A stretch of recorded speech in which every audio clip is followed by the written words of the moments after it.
Aos irmãos da classe, graça e paz.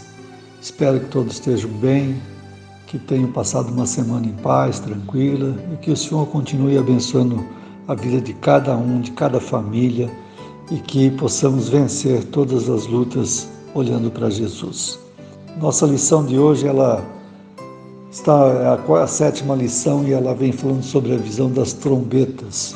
Semana passada nós consideramos a visão do livro e dos selos, e hoje nós vamos falar um pouquinho sobre as trombetas, baseado em Apocalipse no capítulo de 8 até o 11, e vamos aprender algumas coisas. Não vamos nos aprofundar porque são muitas questões a serem debatidas e que certamente o tempo seria muito maior, de um estudo muito mais profundo, mas vamos ter uma visão geral das situações. Aqui vem mostrando que as trombetas, com as 7 trombetas, aprenderemos quão grave é a incredulidade e a idolatria, e observaremos a justiça divina agindo em favor da igreja até a vitória e o reinado eterno de Cristo com a igreja. As trombetas são um símbolo das intervenções de Deus na história. As trombetas tinham importantes significados para o seu uso. Foram usadas para reunir o povo, conforme Números 10, de 1 a 8, para anunciar uma guerra, Números 10, 10. Em diversos episódios bíblicos, as trombetas é citada como um símbolo de ação, de foco, de objetivo. Acima de tudo, porque Deus estava no comando. Então nós vamos considerar o significado das trombetas dos capítulos 8 a 11 de uma maneira um pouco geral, né? As trombetas são subdivisões do 7º selo e apresentam mensagens sobre a justiça divina e chamam os povos ao arrependimento. Apresentam as 4 primeiras trombetas do capítulo 8, versos de 7 a 13, apresentam desastres naturais que provocam uma destruição, interferindo no meio ambiente, como a destruição das árvores e ervas, contaminação do mar e morte dos animais marinhos, contaminação de rios e fontes provocando a morte de pessoas. Fenômenos cósmicos que interferem na vida humana, interferindo também no comércio devido à destruição dos navios. Nessa visão, João descreve como Deus usa sua força a partir dos elementos da natureza para advertir aos homens sobre a proximidade do fim. A terceira trombeta aparece como uma estrela chamada absinto, que é uma planta muito amarga, mas não venenosa, muito conhecida no tempo antigo para simbolizar o castigo de Deus sobre os pecadores. A quinta trombeta, destacada no capítulo 9, verso de 1 a 12, é o primeiro ai. Essa trombeta simboliza o poder destruidor e atormentador do pecado. E recebe autoridade para prender Satanás. A sexta trombeta, segundo ai, o segundo ai anuncia anúncio da invasão de um exército poderoso com alto poder de destruição. A profecia mostrou aos cristãos que no tempo marcado por Deus, hora, dia, mês e ano, o Império Romano seria destruído pelo julgamento divino. Mas antes que isso acontecesse, o Senhor estava dando oportunidade de arrependimento. No entanto, a profecia não seria aceita. Capítulo 9, verso 20 e 21. A sétima trombeta, destacada no capítulo 11, verso 15, diz: quando a sétima trombeta tocar, será o aprontamento para o juízo final. É o fim das oportunidades, tarde demais para os que rejeitaram a oportunidade do arrependimento. O anjo toca a sétima trombeta. Marcou o fim dos tempos e o julgamento dos ímpios. Os motivos do toque dessa trombeta são semelhantes à abertura do 6º selo, no capítulo 6, verso 12 a 17. Interessante observar que João não está apresentando uma cronologia dos acontecimentos, mas está revelando que o fim chegará e que será precedido durante toda a história de sinais e advertências de vitórias parciais da igreja, livramentos, culminando com a vitória final com a vinda de Jesus. E aí nós vemos no capítulo 10 o episódio do livro que é comido. João recebe ordem para comer o livro e fazê-lo o teste, diz que era doce e amargo. Capítulo 10, verso 10. A hora da verdade. Comer o livro revela a necessidade de assimilar a palavra de Deus e tê-la como parte da vida do cristão. Não é suficiente ver o livro, mas é necessário comer. É a palavra que produz prazer e ao mesmo tempo corrige os rumos daquele caminho fora dos mandamentos de Deus. Ela tem que estar entranhada nas nossas vidas. A mensagem simboliza que é de origem divina, para a salvação.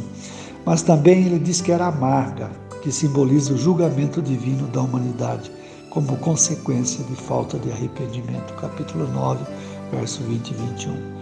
João, assim como todos os crentes, são comissionados a dar testemunho da verdade, do livro de Deus, palavra que deve ser proclamada para as pessoas de várias nações e línguas. Aí ele fala de duas testemunhas no capítulo 11, verso de 1 a 14. O povo de Deus, a igreja de Jesus, recebe a missão de profetizar, isto é, anunciar a mensagem de arrependimento. Então o entendimento é que a referência às duas testemunhas representa a totalidade do povo de Deus, tanto judeus como gentios. Tem a missão de testemunhar de Cristo, um tempo determinado, embora esse tempo ele simboliza um período indefinido de grande sofrimento e aflição. Fala-se certamente sobre o ataque às testemunhas por parte da besta. As testemunhas são perseguidas e mortas, seus corpos são expostos na praça da grande cidade de Sodoma e Egito. Tais cidades simbolizam na Bíblia a imoralidade e a hostilidade de um povo contra Deus. Os crentes da Ásia compreenderam a mensagem, pois Roma, a poderosa, estava contaminada com a imoralidade e agia com hostilidade e zombaria contra os crentes. Mas o Senhor restabelece o ânimo da igreja, o capítulo 11, verso 11. E como nós podemos olhar para isso, tudo lá do passado e aplicar nos nossos dias? As primeiras 4 trombetas provam que aqueles que vivem somente para este mundo fazem uma escolha tola, porque a verdadeira vida só existe em Deus. Assim é que em qualquer época da história da igreja, muitos não darão ouvidos ou crédito à sua pregação, e até os poderosos poderão perseguir e trazer grande sofrimento à igreja. Mas o Senhor, assim como em toda a história da igreja, dá vigor e forças para colocá-la de pé e continuar testemunhando, com triunfo, a sua fé até o dia da vinda do Senhor Jesus. Assim como as duas testemunhas, todos os crentes devem empenhar-se pela causa do Evangelho e sofrer por Cristo. O sofrer por Cristo deve ser visto como um privilégio, porque toda perseguição por causa de Deus é uma vitória para o crente. Capítulo 12, verso 11. Conclusão.